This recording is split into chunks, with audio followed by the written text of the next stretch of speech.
చెప్పాలంటే చాలా బాధగా ఉంది తులసి. కానీ చెప్పక తప్పట్లేదు. ఏంట్రా అంత బాధపడుతూ చెప్పాల్సిన విషయం? మన జీవితం, మన భవిష్యత్తు, అమ్మ నాన్న పందెం కట్టుకున్న పెళ్లి. దానికి అంత బాధేంట్రా? ఎలాగైనా జరుగుతుంది.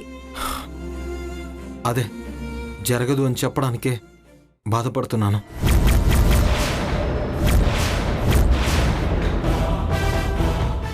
జరగదేంట్రా? ఒక్క దుర్గమ్మకి తప్ప అందరికీ ఇష్టమే కదా. అదే ముఖ్యం. అమ్మే నా ప్రపంచం.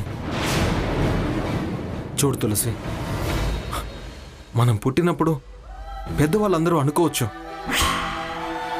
కానీ అప్పటి నుంచి ఇప్పటి వరకు అమ్మ మాత్రం ఇష్టపడలేదు. మనతో పాటే అమ్మకు నీ మీద కోపం పెరుగుతూ వచ్చింది. అదేంటో నువ్వంటే నేను ద్వేషించే స్థాయికి చేరుకుంది. అమ్మని కాదని ఈ పెళ్లి చేసుకున్నా నువ్వు మా ఇంట్లో సంతోషంగా ఉండలేవు. తులసి, అందరినీ బాధ పెట్టడం కన్నా అంటే మనం త్యాగం చేసి రెండు కుటుంబాల్లో సంతోషాన్ని నింపడం మంచిదనిపిస్తుంది. తప్పురా. మనం త్యాగం చేస్తేనే అందరూ బాధపడరా? అది కాదు తులసి. అమ్మ మన పెళ్లి ఇష్టం లేకే అలిగి వెళ్ళిపోయింది. అరే, నీకు చెప్పి వెళ్ళిందా? వెళ్ళాక కబుర్ చేసిందా? ఈ ప్రశ్నకి నేను సమాధానం చెప్పలేను తులసి, కానీ నన్ను అర్థం చేసుకో. రే పోరా. ఏంట్రా అర్థం చేసుకునేది? మనసు చంపుకొని ఎలా బతకమంటావు? పెరికి వాళ్ళు తలంచుకొని పీటల మీద కూర్చునే వాళ్ళే గాని ప్రేమించుకునే వాళ్ళు కాదురా. తులసి, నువ్వంటే ఇష్టం, ప్రాణం, ఊపిరి, శ్వాస అని సొల్లు కబుర్లు చాలా చెప్పావురా. వద్దంటున్నా నన్ను గుండెలకు హత్తుకున్నావు. చిలిపి మాటలు, చిలిపి చేష్టలు చేసి ఇప్పుడు తూచంటే నా బతికేం కావాలి? మనమేమైనా చాటుమాటుగా ప్రేమించుకున్నామా? చట్టపట్టాలు వేసుకుని ప్రపంచమంతా మేము ప్రేమ జంట అని తెలిసేలా తిరిగాము. ఇప్పుడు నువ్వు నా చేయి వదిలేసి ఆ వెంకటలక్ష్మి చేయి పట్టుకుంటానంటే నేను ఒప్పుకోవాలా? అది కాదు తులసి. ఏంట్రా అది కాదు? అయినా నువ్వు వెంకటలక్ష్మిని పెళ్లి చేసుకుంటావనే విషయం దుర్గమ్మకి ఎలా తెలుస్తుంది? అయినా నాకు తెలిసినంత వరకు ఇది నలుగురికి తెలిసిన డ్రామానే అయి ఉంటుంది. ముందు దుర్గమ్మని రాని, తనొచ్చాక మనం మాట్లాడుకుందాం. ఏంటి మాట్లాడేది? అసలు అమ్మ ఎలా వస్తుంది? వస్తుందిరా, వచ్చి తీరుతుంది. నేను రప్పిస్తాను కదా, నువ్వు నాకు సహకరించు చాలు. ఏం చేయమంటావు?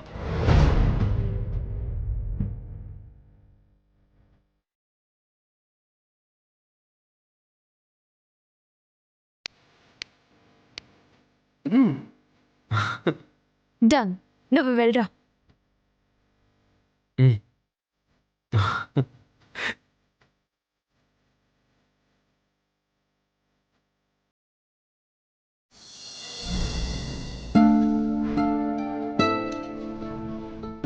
ఆదిత్య, అక్కయ్య జాడేమైనా తెలిసిందా? లేదు, త్వరలోనే తెలుస్తుంది. తెలుస్తుందా? అంత ఖచ్చితంగా ఎలా చెప్పగలుగుతున్నావు? అమ్మ వెళ్ళింది, నేను తన మాట వినలేదని కోపం వచ్చింది కదా. అమ్మ మనసు బాధ పెట్టదు అనుకుంటున్నాను. అమ్మ కోరినట్టే నడుచుకుందాం అనుకుంటున్నాను. అంటే నేను వెంకటలక్ష్మిని పెళ్లి చేసుకుంటాను.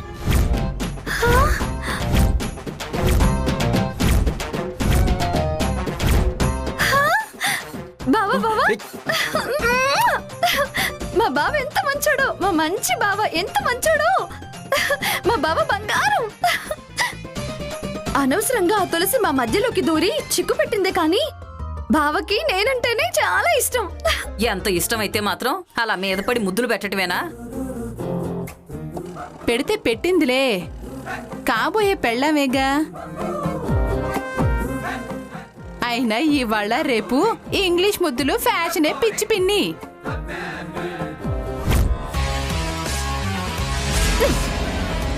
ఏంట్రా వాగుతున్నావు? నువ్వు ఈ వెంకటలక్ష్మిని పెళ్లి చేసుకుంటావా? అవును, చేసుకుంటాడు.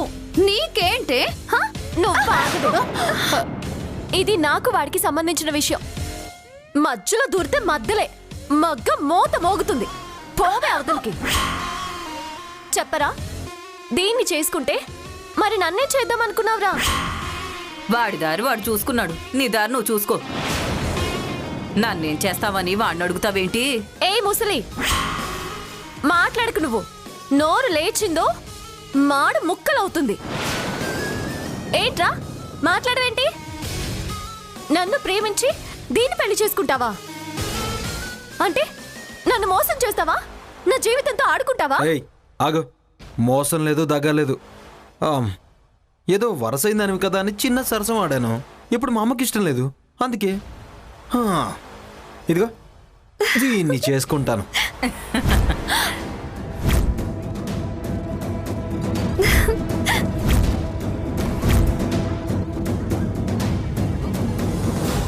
ప్రేమించావు కదరా?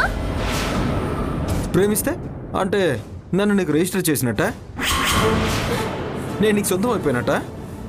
అప్పుడేదో నీ మీద ప్రేమ కలిగింది. ఇప్పుడు అమ్మ కోసం దీని మీద ప్రేమ పుట్టుకొచ్చింది. నువ్వెవరన్నా ప్రేమించవే? వెళ్ళు. ఏం కూసవరా? ఎంత తేలిగ్గా నీచంగా మాట్లాడుతున్నావు? దాని మెడలో తాళ్ ఎలా కడతావో చూస్తాను.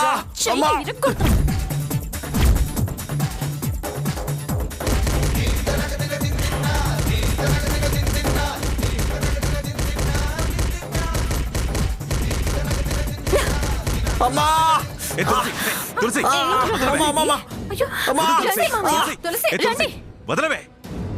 వదలవే. తులసి తులసి వదలమ్మా. వదలవే ఉసేయ్, వదలవే. తులసి తులసి నేను చెప్పేది విను. తులసి వదలవే, నొప్పి పెడుతుంది. తులసి వదలవే. తులసి నేను తులసి వదలవే. ఈ చేతులే కదరా నువ్వు దాని మెడలో తాళి కట్టేది? విరిచేస్తాడా? ఈ చేయి విరిచేస్తాను. ఓసి ఓసి బావు వదలవే. ఏయ్, నా దగ్గరికి రావద్దు, చంపేస్తాను. పోవే.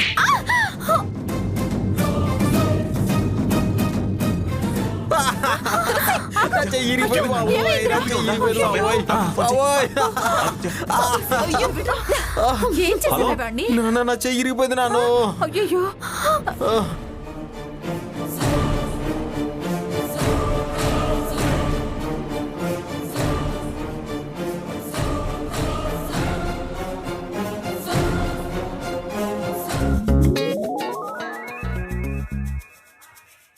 ఏం యాక్టింగ్ రా, సూపర్. నానమ్మ, బావ చెయ్యి విరిగింది.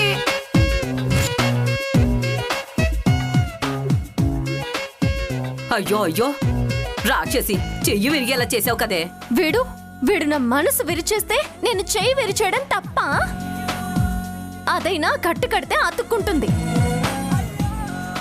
ముక్కలైన నా గుండె ఏం చేస్తే అతుక్కుంటుంది? నా మెడలో తాళి కట్టినప్పుడు అతుక్కుంటుంది. నీ రోగం కుదురుతుంది.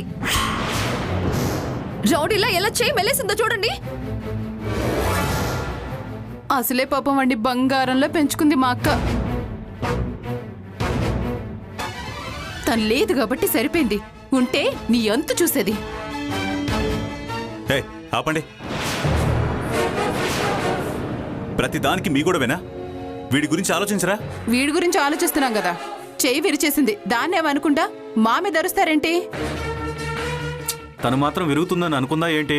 ఎంత పని చేసావే, నీ వల్లే. చూడు చెయ్యి ఎలా విరిగిందో. చూడు ఎలా చూస్తుందో నిన్ను.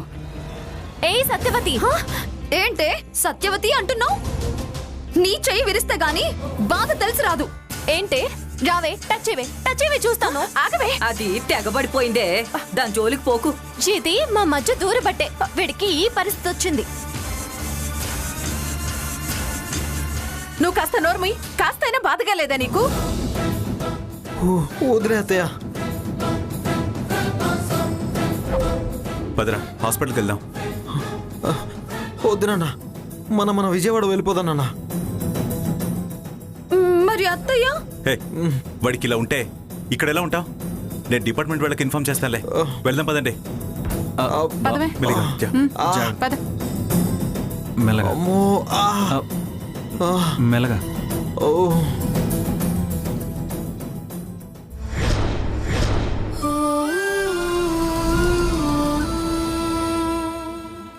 అలాగే డాక్టర్.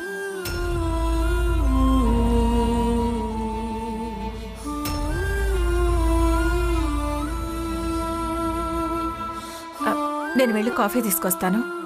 ఆ రిసీట్ ఇలా ఇవ్వనియా, ఇదిగో. ఆయన్ని మందులకు పంపిస్తాను.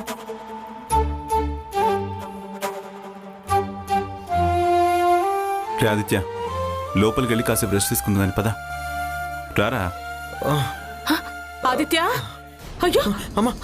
అయ్యో, ఏంట్రా ఇది?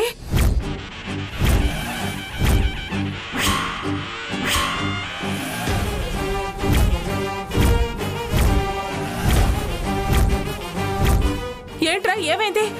చెయ్యి ఫ్రాక్చర్ అయిందట. ఫ్రాక్చర్ కాదంటమ్మా, కాస్త నరం బెదిరింది. చిన్నదే, బెనుకు లాంటిదని చెప్పి డాక్టర్ చెప్పేళ్ళారు. అదేంట్రా, ఫ్రాక్చర్ అయిందని విన్నాను.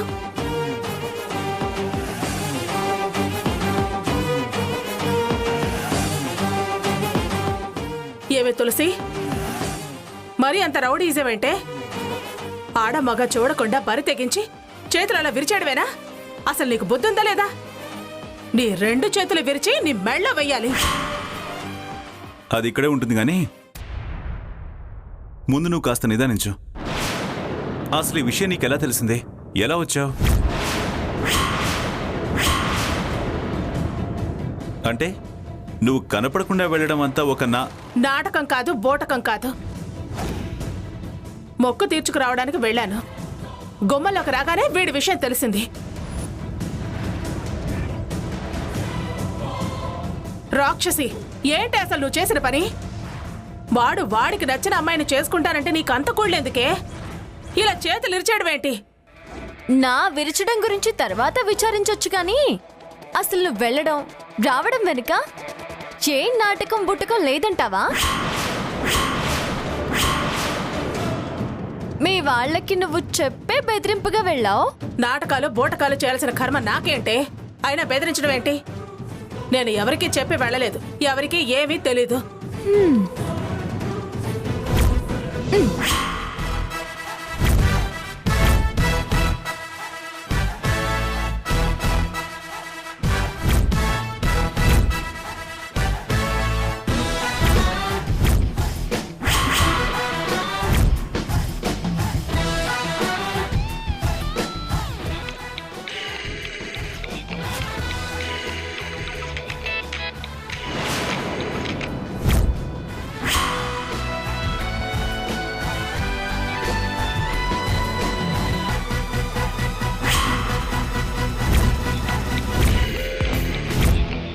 దుర్గా, మాకు తెలియని ఒక సీక్రెట్ నెంబర్ నుండి నీ సీక్రెట్ ఫోన్కి సీక్రెట్ ఫోన్ వచ్చింది.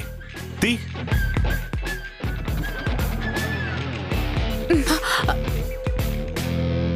చూడు మామయ్య, ఇదిగో దుర్గమ్మా, నువ్వెక్కడున్నావో వీళ్ళకి తెలుసు. నువ్వు ఏం ఆశించి వెళ్ళావో కూడా వీళ్ళకి తెలుసు. మాకు మాత్రమే తెలియనివ్వకుండా వెళ్ళడం బెదిరింపు కదా? మీ వాళ్ళకి ఇన్ఫర్మేషన్ ఇచ్చి మా అందరినీ మాత్రమే టెన్షన్ పెట్టడం నాటకం కాదా? నువ్వు అలిగి వెళ్ళినట్టు బిల్డప్ ఇవ్వడం బూటకం కాదా? ఏమా సత్యవతి, మంగళగిరి మంగళాంబ గారు, దుర్గమ్మ ఆచూకీ మీకు తెలిసినా మాకు చెప్పకపోవడం, మేము భయపడి ఊర్లో వెతుకుతుంటే అసలు ఏమీ ఎరగని నంగనాచుల్లో ఉండడాన్ని ఏమంటారు? డ్రామా అనరా? వీళ్ళకి తెలియదని చెప్తున్నారుగా. అసలు నువ్వు కవర్ చేయడానికి ట్రై చేయకు దుర్గమ్మ. కవర్ చేయాల్సిన అవసరం నాకేంటి? ఎవరు ఏమైనా అనుకోండి, ఏమైనా చేయండి. కానీ ఆదిత్య మాత్రం లక్ష్మిని చేసుకుంటాను అని చెప్పింది నిజం. ఆ మాట ప్రకారమే వాళ్ళిద్దరికీ పెళ్లి జరుగుతుంది. అది నిజం, జరిపించడం ఖాయం. అది కాని పని. వాడు మాట అన్నాడండి, మాట వెనక్కి తీసుకోడు. మాట అనడం వేరు, మాట ఇవ్వడం వేరు. మీరు 1,00,000 చెప్పండి, నేను పంతం వీడేది లేదు, మెట్టు దిగేది లేదు. నేను కూడా అంగుళం వెనక్కి తగ్గను, మడమ తిప్పను, మాట మార్చను. తులస్తూనే ఆదిత్య పెళ్ళి. రే ఏంట్రా నువ్వే మాట్లాడవే? నా ప్రమేయం లేకుండా మీలో మీరే పందాలు కాచుకుంటుంటే ఇంకా నేనేం మాట్లాడను. రే చెయ్.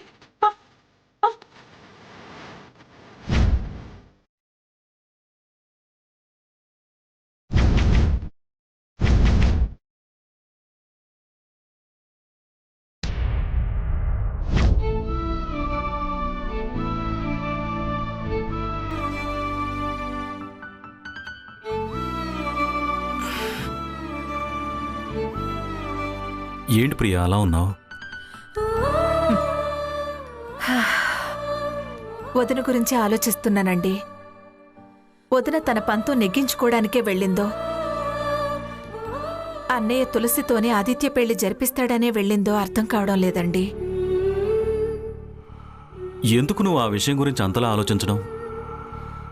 అయితే ఒక అందుకు మంచిది, కాకపోతే ఇంకొక అందుకు మంచిది. ఏం మాట్లాడుతున్నారండి మీరు? లేకపోతే ఏంటి ప్రియా, ఆ దుర్గమ్మకి ఎందుకంత పంతం? తులసి మీద ఎందుకంత కోపం? పగబట్టినట్టు వ్యవహరిస్తుంది, కక్ష సాధించాలని చూస్తుంది. అంత ద్వేషం మంచిది కాదు ప్రియా. మనం ఆశపడినట్టు తులసి పెళ్లి ఆదిత్యతో జరిగినా అది ఆ ఇంట్లో దుర్గమ్మ కోడలిగా ఏం సుఖంగా ఉంటుంది? ఎలా సంతోషంగా ఉండగలుగుతుంది? తన ఇంటి కోడలిగా ఎంత హింస అనుభవించాల్సి వస్తుందో అని భయంగా ఉంది ప్రియా. జీవితకాలం అది హింసపడి మనం కష్టపడే బదులు మరో సంబంధం చూడడం మంచిదనిపిస్తుంది ప్రియా. పొరపాటును కూడా ఇంకొకసారి అలాంటి మాట మాట్లాడకండి. అంతదాకా వస్తే, నిజంగా వదిన దాన్ని బాధలు పెడితే, నరకంలోకి నెట్టాలని ప్రయత్నం చేస్తే మనం నోరు మూసుకుని చేతులు ముడుచుకుని కన్నీళ్లు కారుస్తూ మౌనంగా చూస్తూ నిలబడతామా?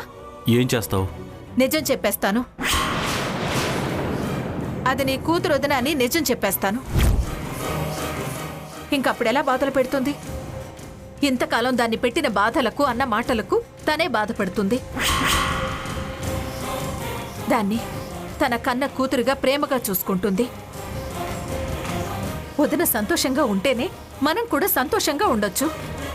కలలు కనకు ప్రియా.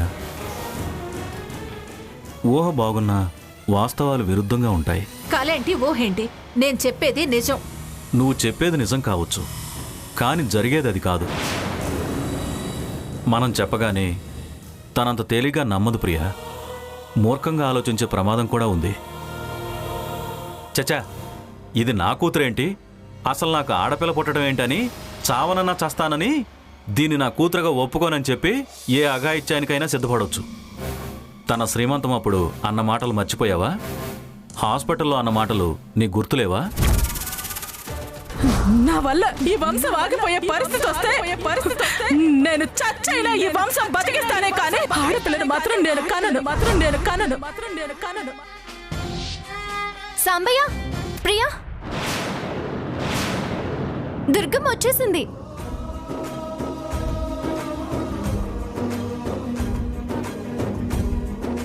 ఏంటే, ఎలా వచ్చింది?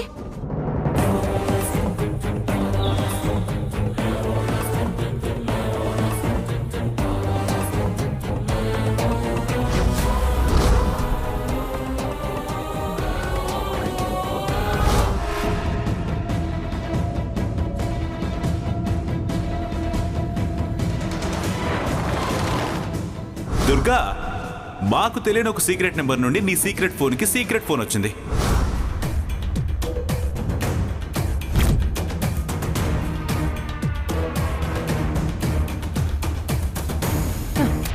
పోనీలే, అమ్మయ్యా, దేవుడు కరుణించాడు. ఎవరిని ఆ దేవుడు కర్ణించింది? ఎవరినేంటే, మనందర్నీ. వదిన వచ్చేసిందిగా. తనొచ్చింది కాని తన పంతానికి ఆదిత్య మాటల్ని జత చేసింది. వాళ్ళకే పెళ్ళి అంటుంది.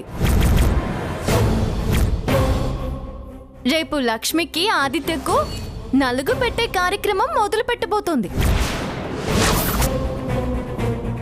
అంటే కథ మళ్ళీ మొదటకొచ్చిందనమాట.